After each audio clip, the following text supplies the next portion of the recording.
Magandang gabi po sa inyong lahat. November 15, Wednesday. And this is the Dark and Light Side episode 55. Abangan nyo ho yung bagong segment ko right after this. Please do follow, like, and share. Okay? Ito din, yung light side natin. So, tignan natin kung saan ba galing yung kamalasan natin at kung paano natin ito lutasin, lusutan, at makamtan. Oh, di ba? Dito muna tayo sa dark side. Ay! Nine of Cups. Pangalawa. Seven of Cups. Nako, puro cups. Pangatlo. Ten of Cups, lagot. Ang dami. O, ibig sabihin kasi nito, no? Nine of Cups. That's the fulfillment. Gusto mo agad-agad magkaroon ng solusyon or katuparan yung mga pangarap mo. Dahil sa tingin mo, yun yung kukumpleto sa buhay mo. Isa dito is, sitwasyon sa pag-ibig. No? May tao kang mahal, pero hindi siya mayaman. Nandun ka sa punto na nagmamadali ka ng yumaman, magkaroon ng magandang bahay, magkaroon ng magandang kagamitan, kotse, lahat na, di ba? Kasi yun yung pangarap mo eh. At hindi ka na makakapag-antay. Kaya isasakripisyo mo yung taong mahal mo, yung taong totoong mahal mo, alang-alang sa mga pangarap mo at gusto mo itong matupad kaagad. Yun, dito nagsimula ang kadiliman ng buhay mo sa araw na ito. Tingnan natin kung ano dapat yung light side. Sa light side, ay nako, the sun. Pangalawa,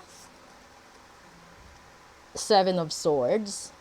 And pangatlo, Ten of Wands. Okay, dito kasi, no, ang sinasabi dito sa light side, kung tinatanggap mo ang lahat ng pagsubok mo sa buhay, makakamtan mo yung success, yung victory mo.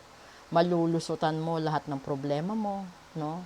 Lahat ng mga naging dahilan kung bakit ikaw nagkakaroon ng pagsubok. Kasi yung natural na buhay, maraming pagsubok talaga. Ito yung tagumpay na matagalan. Forever ito. Kapag nalusutan mo yung mga perspective na mga problema, matatapos mo yan at wala na, 'di ba? Ito na yung patungo ka na sa tagumpay.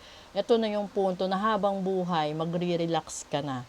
Kasi wala kang dinamay na ibang tao, wala kang ginamit na ibang tao.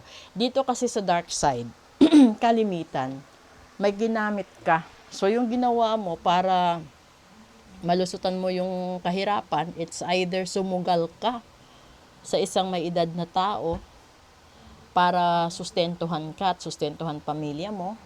Pangalawa, nag-affirm ikaw para maiahon mo pamilya mo sa sa tawag nito, sa kahirapan. And then palihim na nagkakaroon na ng mga hidden agenda, 'di ba? So, pero kung yung buhay mo sa umpisa pa lang is straight na, well, lahat ng struggles mo sa buhay matatapos, magkakaroon ng tuldok, at kahit bigyan ka man ng panibagong pagsubok, kakayanin mo. Kasi nandun ka na sa punto na success ka na, nanalo ka na eh. Dito, hindi ka panalo dahil nanggamit ka ng tao. Nanloko ka ng tao.